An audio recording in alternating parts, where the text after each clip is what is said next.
नमस्कार। देशकाल प्लस में आपका स्वागत है। मैं हूं मुकेश कुमार। दोस्तों, लगता है कि पाकिस्तान को इस बात का एहसास नहीं है कि अफगानिस्तान से लड़ाई लड़कर वो कुछ हासिल नहीं करने वाला है, बल्कि एक लंबी जंग में फंस सकता है। शायद उसे इस बात का गुमान है, अहंकार है कि वो तालिबान और अफगानिस्तान की सेना के मुकाबले काफ़ी मजबूत है सैन्य शक्ति के मामले में, और उसने अंतर्राष्ट्रीय स्तर पर बहुत सारे ऐसे अलायंस कर लिए हैं, ख़ास तौर पर दोनों महाशक्तियों के साथ, कि तालिबान उसका कुछ नहीं बिगाड़ सकते और वो अपनी ताकत के बूते उसे दबा लेगा, उसे कुचल देगा और अपनी शर्तों पर समझौता करने के लिए मजबूर कर देगा। लेकिन पाकिस्तान बहुत बड़ी भूल कर रहा है। भूल इसलिए कर रहा है कि तालिबान का इतिहास, अफगान का इतिहास कुछ दूसरी कहानी कहता है, और उस कहानी को पाकिस्तानी बहुत भलीभांति जानते हैं। उन्हें उस इतिहास के अध्याय को भुलाना नहीं चाहिए, क्योंकि वो दोहराया गया तो पाकिस्तान को लेने के देने पड़ सकते हैं। अब देखिए कि पाकिस्तान और अफगानिस्तान के साथ युद्ध विराम हो गया था, 48 घंटे का युद्ध विराम हुआ था, और ये माना जा रहा था कि फिर उसको और आगे एक्सटेंड किया जा सकता है। लेकिन पाकिस्तान ने उस युद्ध विराम का उल्लंघन किया और अफगानिस्तान के पूर्वी पख्तीता प्रांत में हमला कर बैठा, और वहाँ पर उसने अफगानिस्तान के 3 क्रिकेटर कबीर अहमद, सिकबतुल्लाह और हारून रहमानी की हत्या कर दी। अब जाहिर है कि ये क्रिकेट खिलाड़ियों की हत्या ने अफगानिस्तान के अंदर भावनात्मक उबाल पैदा कर दिया है, और इसी का नतीजा है कि जो ट्राई सीरीज़ पाकिस्तान में होने वाली थी, जिसमें अफगानिस्तान की टीम भी भाग लेने जा रही थी, उसने अफगानिस्तान ने अपनी टीम भेजने से इनकार कर दिया और पूरी सीरीज ही क्राइसिस में फंस गई। अब तीसरे देश को ढूंढा जा रहा है अफगानिस्तान के रिप्लेसमेंट के तौर पर।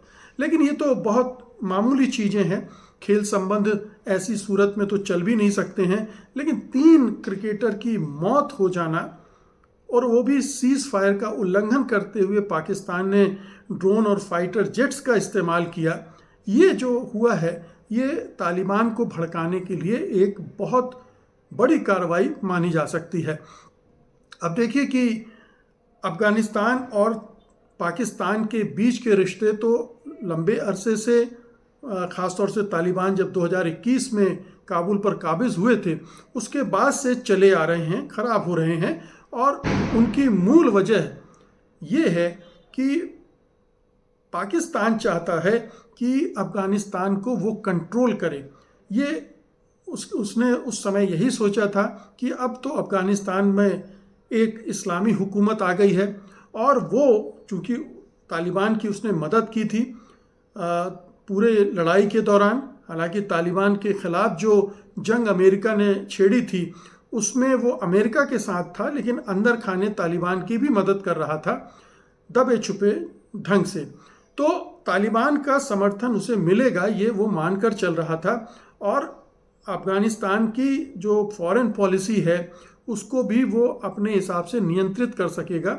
ये भी उसको कहना चाहिए भ्रम था, भ्रांति थी। लेकिन तालिबान दूसरे स्वभाव के थे, और अफ़गानों का भी रवैया बिल्कुल अलग है। वो खुद मुख्तारी में भरोसा करते हैं, और इसीलिए उन्होंने 2 बड़ी महाशक्तियों को खदेड़ने में कामयाबी हासिल की थी। अब जब पाकिस्तान ये कर रहा है, करने की कोशिश की, तो मामला बिगड़ता चला गया। लेकिन ये तो एक साइड है। असल मुद्दा तो ये है कि जो अफ़गानिस्तान और पाकिस्तान की सीमा डूरंड लाइन है, उस पर जो प्रांत हैं, जो आबादी है, उसमें इस तरह का मिक्स है कि वो दोनों पक्ष क्लेम करते हैं। एक तो डूरंड लाइन को कभी अफ़गानिस्तान ने स्वीकार नहीं किया, दूसरे ये कि वहाँ पर तहरीके तालिबान पाकिस्तान नामक संगठन है, जो कि एक तहरीक चला रहा है, और वो पाकिस्तान पर लगातार हमले भी करता रहा है। और तहरीके तालिबान पाकिस्तान यानी TTP के संबंध काबुल से हैं, तालिबान से हैं, नज़दीकी संबंध हैं, उनका उसको समर्थन सहयोग भी मिलता है। तो ये जो तहरीक तालिबान पाकिस्तान की एक्टिविटीज़ हैं, उसने पाकिस्तान के सीमांत प्रदेशों में एक अस्थिरता का वातावरण बना रखा है और हिंसा भी लगातार हो रही है। और ये हिंसा इस साल काफ़ी बढ़ गई है, यानी 2024 में करीब 2400 लोग पाकिस्तान में मारे गए थे और इस साल पहले 6 महीने में ही 2500 लोग मारे जा चुके हैं। तो आप समझिए कि लगातार हालात कितने बदतर होते जा रहे हैं, कितने हिंसक और भयंकर रूप धारण कर रहे हैं। ऐसी सूरत में पाकिस्तान को चाहिए था कि किसी तरह से तालिबान के साथ, काबुल के साथ रिश्तों के बहाल करने की कोशिश करता, लेकिन उसने अपनी ताकत के गुरूर में काबुल पर भी हमला किया, काबुल के पास भी हमले किए और ये जताने की कोशिश की कि वो एक शक्तिशाली मुल्क है और अपनी बात मनवाने के लिए अपनी ताकत का इस्तेमाल कर सकता है। और इसने तालिबान को हत्थे से उखाड़ दिया। तालिबान इससे बुरी तरह नाराज़ हो गए और उन्होंने फिर जंग छेड़ दी और ये जंग चल रही है। अब ये मामला कुछ ऐसा रूप अख्तियार करता जा रहा है जिसमें आगे चलकर और भी बुरी स्थितियां बन सकती हैं। और अगर पाकिस्तान ने तालिबान को हल्के में लिया है तो वो बहुत बुरी तरह से फंस सकता है। ये सही बात है कि सैन्य शक्ति के मामले में तालिबान या अफगानिस्तान पाकिस्तान के सामने कहीं नहीं टिकता है, लेकिन हमें ये नहीं भूलना चाहिए कि तालिबान की और अफगानिस्तान के जो ये कबीलाई ग्रुप्स हैं, उनकी सबसे बड़ी ताकत है छापा मार युद्ध। छापा मार युद्ध, और जो अफगानिस्तान और जो बॉर्डर का एरिया है वो उस तरह का है जहाँ पर छापा मार लड़ाई लड़ना ज़्यादा आसान होता है। और चूँकि वो इसमें एक्सपर्ट हैं तो वो पाकिस्तान के लिए अच्छा खासा सिरदर्द बन सकते हैं, बन रहे हैं और आगे भी वो परेशानी खड़ी कर सकते हैं। तो अगर पाकिस्तान ये सोच रहा है कि अपनी हवाई शक्ति के ज़रिए वो इनको नेस्तनाबूद कर देगा तो वो खुशफहमी में है, क्योंकि हमने देखा कि अमेरिका ने अपनी पूरी हवाई शक्ति का इस्तेमाल किया, कुछ नहीं बिगाड़ पाया तालिबान का। वो जिंदा रहे, उन्होंने बाकायदा लड़ाई लड़ी और अंततः काबुल पर काबिज भी हो गए। तो ये लेसन सीखना चाहिए था इस्लामाबाद को, वहाँ बैठे हुक्मरानों को, जो वो सीखने के लिए तैयार नहीं है।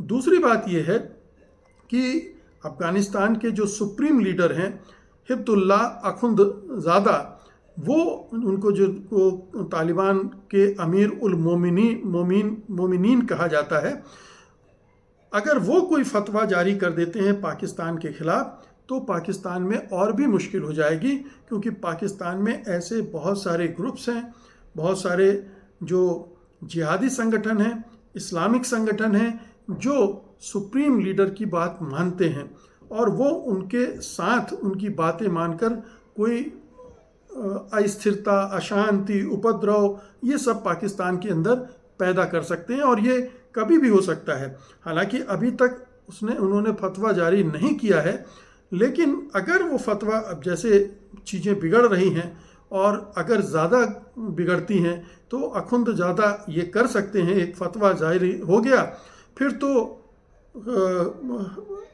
उन काबू में कर पाना आसान होगा। या अगर मान लीजिए वो टीटीपी को धार्मिक वैधता प्रदान कर देते हैं कि टीटीपी का लड़ाई वाजिब है, तो इससे पाकिस्तान के कबायली इलाकों खैबर पख्तूनख्वा में विद्रोह तेज हो सकता है और लाखों मुजाहिदीन उस युद्ध में जुट सकते हैं।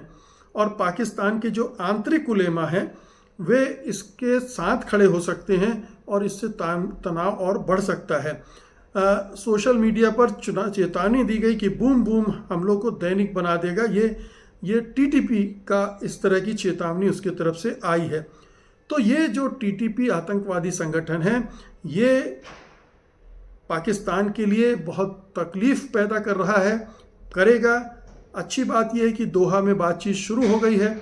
अगर पाकिस्तान को सद्बुद्धि आती है तो यो इस युद्ध को शांत करने के लिए सकारात्मक रवैया अपनाएगा, लेकिन अगर वो इस खाम ख्याली में है कि उसकी सैन्य शक्ति बड़ी है, उसके अमेरिका और चीन से अच्छे संबंध हैं और अफगानिस्तान के तो लैंड लॉक्ड नेशन है, इस तरफ से व्यापार सब ब्लॉक हो जाएगा तो अफगानिस्तान की अर्थव्यवस्था तो वैसे ही तबाह हो चुकी है, उनके लिए मुश्किल पैदा हो जाएगी। लेकिन पाकिस्तान की अर्थव्यवस्था भी कोई बहुत अच्छी स्थिति में तो है नहीं, वो भी पूरे पाकिस्तान में कई जगह इस तरह के विद्रोह चल रहे हैं, उसकी वजह से भी अस्थिरता है। तो पाकिस्तान भी परेशान है आर्थिक वजहों से और तालिबान भी परेशान है। दोनों के लिए बेहतर तो यही होगा कि समझौता हो जाए, लेकिन अगर पाकिस्तान ज़िद पर अड़ा रहा तो पाकिस्तान अपने लिए मुसीबतें खड़ा करेगा, और तालिबान तो मुसीबतें झेलने के आदी हैं, वो मुसीबतें पैदा भी करते हैं, खुद भी झेलते हैं और तमाम विकट परिस्थितियों में लड़ाई भी लड़ लेते हैं। तो वो तो इस लड़ाई में कूद जाएंगे बिना कुछ सोचे समझे, क्योंकि उनका ये कम काम करता है। पाकिस्तान हुक्मरानों का अगर ये सही ठिकाने पर है तो निश्चित रूप से वो समझौते, सहमति और शांति के रास्ते पर जाएंगे। बहुत बहुत शुक्रिया आपका, धन्यवाद, नमस्कार।